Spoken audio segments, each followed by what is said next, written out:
Vous pourriez me poser la question, comment l'homme psychique devient-il spirituel? Comment l'homme changera-t-il de sphère d'activité? Et du domaine de l'âme passera-t-il dans celui de l'esprit? Comment donc deviendra-t-il spirituel? C'est la question fondamentale. L'homme spirituel est celui qui se distingue de ses semblables en ceci, que chez lui l'esprit domine. Ce qui ne signifie pas seulement que l'esprit de Dieu gouverne l'homme naturel, mais que l'esprit régénéré, plus puissant que l'âme et le corps, peut lui-même gouverner ceci. C'est ici l'objet de la prière de l'apôtre en faveur des Éphésiens, qu'il soit puissamment fortifié par le Saint-Esprit en l'homme intérieur.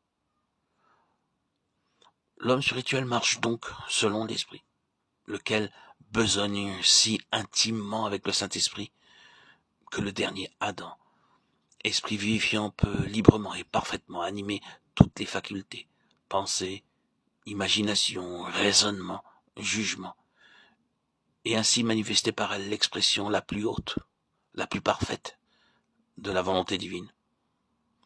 Il est bien évident que pour atteindre ce degré de croissance, il n'est pas suffisant de saisir le côté négatif de l'action divine décrite dans les Hébreux 4:12. Cette division de l'âme, de l'esprit, il faut aussi s'approprier le côté positif exposé dans le passage des Thessaloniciens. 1 Thessaloniciens 5:23. Il faut que le Dieu de paix est sanctifié complètement en prenant possession de l'être tout entier, l'esprit, l'âme et le corps. Alors seulement, ceux-ci, animés par lui, sont capables de fonctionner normalement. Celui qui est uni au Seigneur et avec lui un même esprit, 1 Corinthiens 6:17.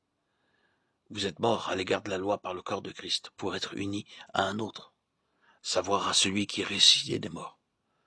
Romains 7:4. Ces passages exposent ce que doit être l'union spirituelle avec Christ, laquelle est le résultat et le but ultime du sacrifice de la croix. Cette union avec le Seigneur ressuscité et glorifié est d'ordre essentiellement spirituel.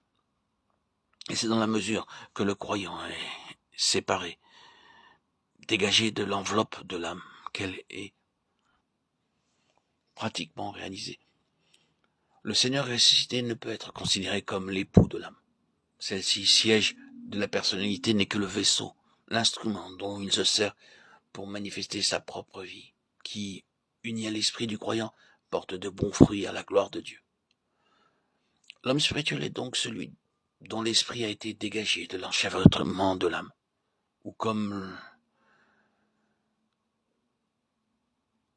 celui dont l'esprit a été élevé hors des atteintes de l'âme et qui est uni au Seigneur. Union d'essence, esprit avec esprit, de telle sorte que l'âme et l'esprit ne font plus qu'obéir à la volonté, à la vie, à l'amour du Seigneur lui-même.